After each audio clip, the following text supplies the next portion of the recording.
আসসালামু আলাইকুম বন্ধুরা, সবাই ভালো আছেন? আজ আমি আপনাদের সঙ্গে শেয়ার করব লাউ রান্নার রেসিপি।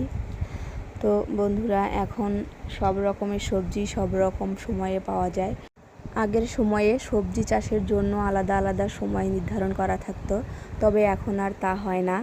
এখন সব সময়ে সব রকমের সবজি পাওয়া যায়। তো আজকে আমি বাজার থেকে একটি লাউ কিনে নিয়ে এসেছি, সেটি রান্না করব। তো ভাবলাম আপনাদের সঙ্গে শেয়ার করি। তো লাউটা রান্না করার জন্য আমি সব রকমের মশলা বেটে নিয়েছি।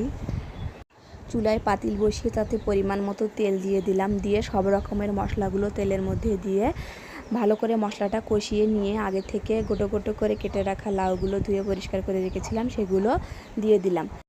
লাউটা ভালো করে গলে গেলে আমি এতে পরিমাণ মতো পানি দিয়ে ঝোলটা ফুটে আসা পর্যন্ত অপেক্ষা করলাম। তারপর ওপর দিয়ে গরম মশলা ছিটিয়ে